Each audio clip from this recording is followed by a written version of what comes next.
I wrote something in January 2005, reflecting on the 2004 election, in which I felt that the deciding factor may well have been the significant percentage of Bush voters who were misinformed about whether or not we'd found WMD in Iraq or Saddam had been involved with al-Qaeda or 9/11.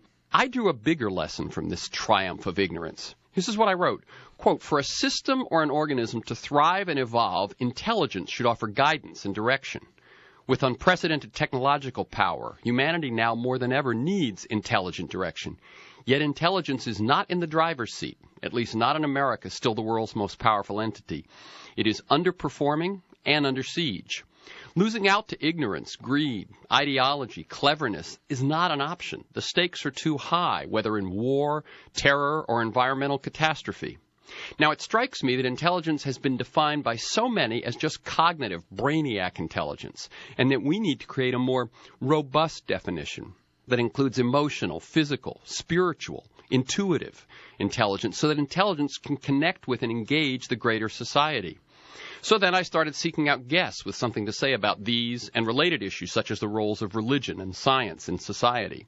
I even came up with a book title for a collection of such interviews, Wrestling with Religion and Reality.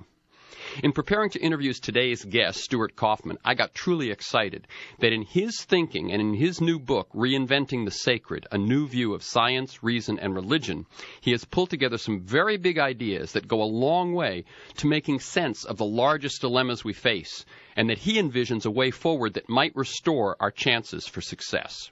Stuart Kauffman is the director of the Institute for Biocomplexity and Informatics at the University of Calgary.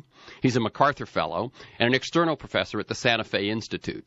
He's the author of The Origins of Order, At Home in the Universe, The Search for Laws of Self-Organization, Investigations, and his newest, Reinventing the Sacred, A New View of Science, Reason, and Religion. Welcome, Stuart Kauffman. I'm so glad to be here. Thank you for having me. Now, I like listeners to get a feel for the people behind the work and the ideas. So, you were originally a medical doctor. Your primary work has been as a theoretical biologist studying the origin of life, molecular organization. You've also applied the science of complexity to business management. And then in your newest book, you take on the biggest questions of religion and science. Could you briefly talk about your path to the work that you're doing today? Well, yes, I can. I came into science profoundly interested in how a fertilized egg grows into an adult. And the problem is called cell differentiation, and how 30,000 genes turn one another on and off to make the different cell types in your body. So I've worked on that. I've worked on the origin of life. I hold founding patents in what is now called combinatorial chemistry. I've started 4 companies. I lived in one of them. And I've had fun being a scientist. So this has led me to investigations, which in turn led to Reinventing the Sacred. Maybe you have to get antique, or at least older. I'm now 68 and 2/3 plus or minus a little bit. So this is the over 65 set. And part of what's driving me, Terry, is the following set of things. A global civilization of some form is emerging. We don't know whether it'll be homogeneous or forever heterogeneous, but it's driven by global commerce. It's driven by global communication. People, in response to it, are in part retreating into fundamentalisms that are often religious and often hostile. Meanwhile, we confront peak oil, that year when we will get the most oil out of the ground that we will get, which may be about now, with catastrophic possible consequences for our global economy, with global warming, water shortages, resource wars, death, hunger. And we profoundly lack a global ethic that we can share across the planet. We lack a shared sense of the sacred that we can share across the planet.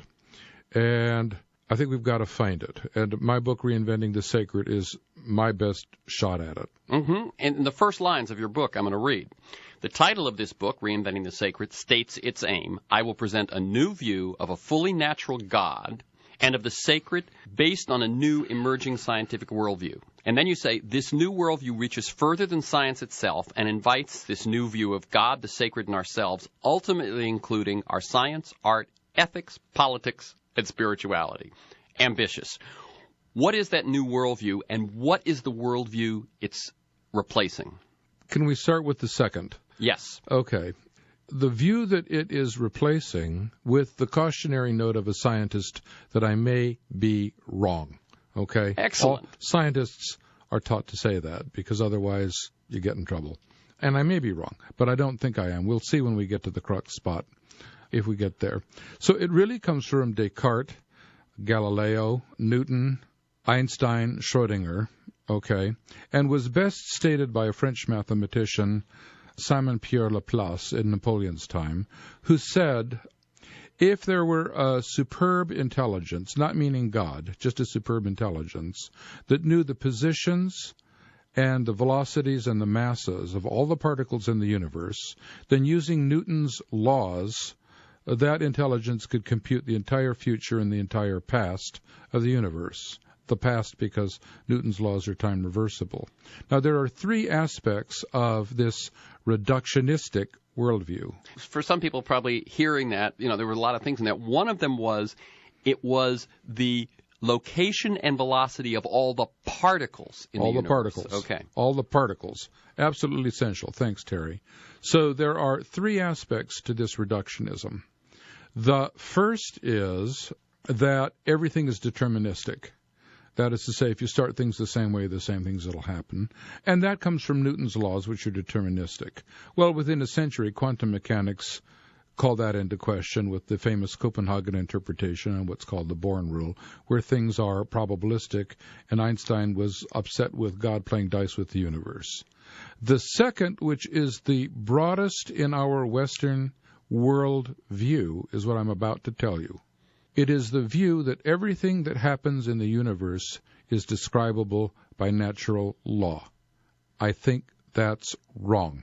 And that is the most startling thing I'm going to say. I think I'm correct.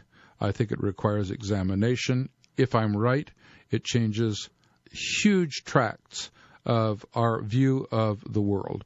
Because I'm going to wind up saying that part of what happens in the evolution of the biosphere, the economy, human culture, and maybe even the abiotic universe is not describable by law.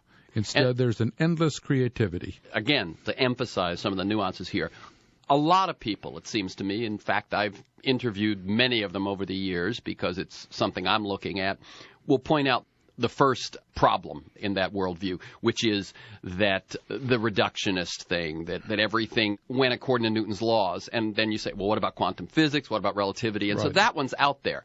But the second one is absolutely new. Is new. It's absolutely new. It is the most radical thing I'm saying in a chapter called Breaking the Galilean Spell. I do confess that the title, Breaking the Galilean Spell, came to me while I was taking a bath. And I thought it was too good to ignore, so I used it. So, Galileo and everyone since has basically said we can explain things through natural laws. Stuart Kauffman says not so. Correct. And we can go straight to it, Terry, if you want to. And I will ask the question of the audience that's listening that I've asked of everybody. But it takes about 2 to 3 minutes to say this, okay? So suppose we went to Mr. Darwin and said, Darwin, what's the function of the heart, say the human heart? Well, he would say it's to pump blood. And then we might say, but it makes heart sounds. And he would say, yes, but that's not the function of the heart. The heart was selected to pump blood. And basically, he's right. Okay, so there's a whole discussion there to be had because, you see, when Darwin says the function of the heart's to pump blood, he discriminates between that which has been selected and that which hasn't.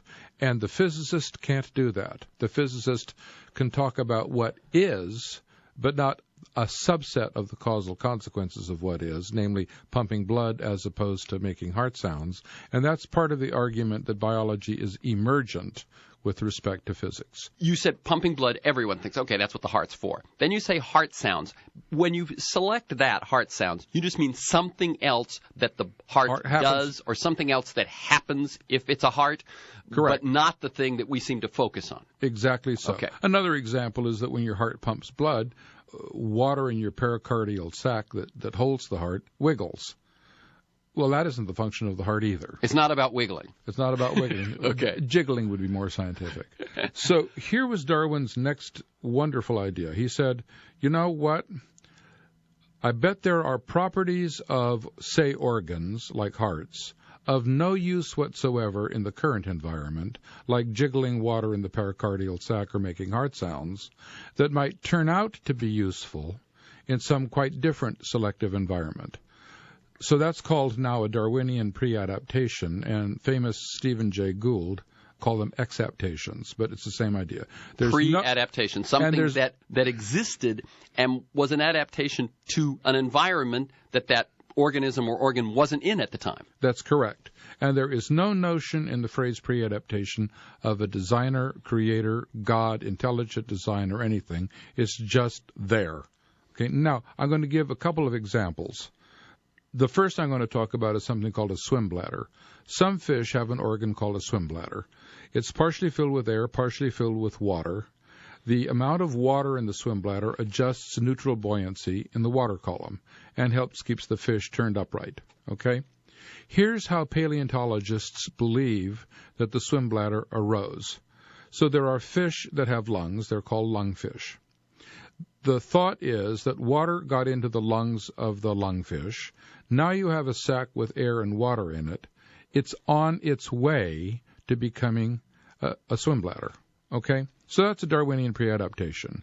Now I'm going to ask some essential questions about it. First, did a new function come to exist in the biosphere, adjusting neutral buoyancy in the water column? Well, I think we'd both agree that the answer is obviously yes.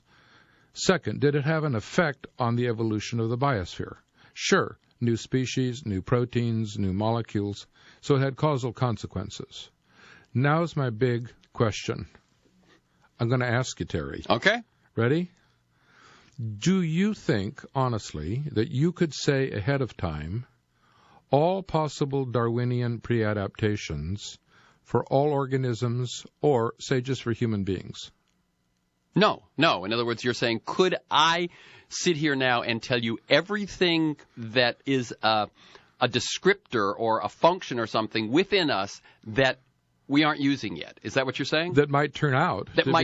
No, of course not, because that stuff is difficult to see because of where we stand and where I look at this moment. That's exactly right. Now, so you're saying that the fact that we can't predict all of those is important? It's good. Watch what happens. Now, it turns out that I've talked by now to thousands of people. We all say the same thing. We all say, nope, we cannot say ahead of time what Darwinian pre-adaptations are going to be in the biosphere, and it'll turn out in the economy and in human culture, too. So we'll get there in a moment. Now, watch what happens. First of all, could we do what Newton told us to do? So here's what Newton told us to do about a billiard table. He said, look, here's a billiard table. It's got billiard balls on it. Name the variables, well, they're the billiard balls, and their positions and velocities and masses. Now name the laws among these variables. I just happened to write them down. Here's my 3 laws of motion. Now look at the boundary conditions, the edges of the billiard table. Now compute. Just go ahead. I invented the calculus. Compute what's going to happen, and lo and behold, you can compute what's going to happen. So that's Newton. Now let's ask, can we do that for the biosphere? Can we write down the variables such that we can talk about the evolution of the biosphere from before until after swim bladders come into existence? Right. In other words, what both Newton and Laplace said, which was that if you know those mathematical pieces of information about the particles in the universe, you should be able to predict whatever's going to ever happen in the biosphere, and as you say, not just the biosphere, in human culture, and then you actually focus on human economy, which I think to some people will be one of the more interesting things. You pick up a book that seems to be a scientist talking about science and religion, okay, that's a lot already, but you actually do put the human economy as a critical example, a world kind of worth studying that to you is another one of these exceptions to those predictive rules of these natural laws. It is absolutely. And can we get there in a sec? Yeah. So let's just sort of stay where we are for a moment. So can we write down the Newtonian trick and do it for the biosphere? And the answer is no, because we do not know ahead of time the variables that are going to come into existence. We don't know the billiard balls. We don't know swim bladders, lungs, livers, noses, your middle ear bones, which evolved from 3 adjacent bones in an early fish. We don't know, so we can't do it. So we can't do what Newton said. And by the way, let me go back to part of why you said no. And we all do. One of them is, how would we say ahead of time what all selective environments are? Right. It seems impossible. Yeah. The second thing is, let's come back to the jawbones. 3 adjacent jawbones in an early fish became 3 adjacent bones in your middle ear, the incus malleus and stapes, that help you hear. Had one of those bones been in the skull, one in the spine, and one in the jaw, would we have gotten the same thing in the middle ear? Almost certainly not. That means the spatial relations among those jawbones mattered. So let's use the physicist's phrase, relational degrees of freedom. Do we have any way whatsoever to specify ahead of time the relationships among things within or between organisms that might turn out to be pre-adaptations in environments that we can't state? And the answer seems to be obviously no. I'm going to say we've got about 9 minutes more. And so I want us to move a little bit more into the implications of this rather than laying out the whole thing. If I had an hour or two, the whole thing. We'd do the whole thing. But Terry, let me get one sentence beyond. Yes, exactly. Okay. Most people think a natural law is a compact description of the regularities of a process, like Newton's laws, or like Einstein's laws, or like Schrodinger's equation from quantum mechanics. Do you think we could have a natural law, for the emergence of swim bladders? Well, the answer seems to be obviously no. We can't even prestate the possibility. How could we have a law? Okay? That means something stunning. It means, if this is right, that contrary to what Laplace thought, Descartes thought, Galileo thought, Newton thought, and Einstein thought, what happens in the unfolding of the universe, at least the biosphere, maybe the whole universe, is partially beyond natural law. And it's from that the well springs flow, because it means a lot.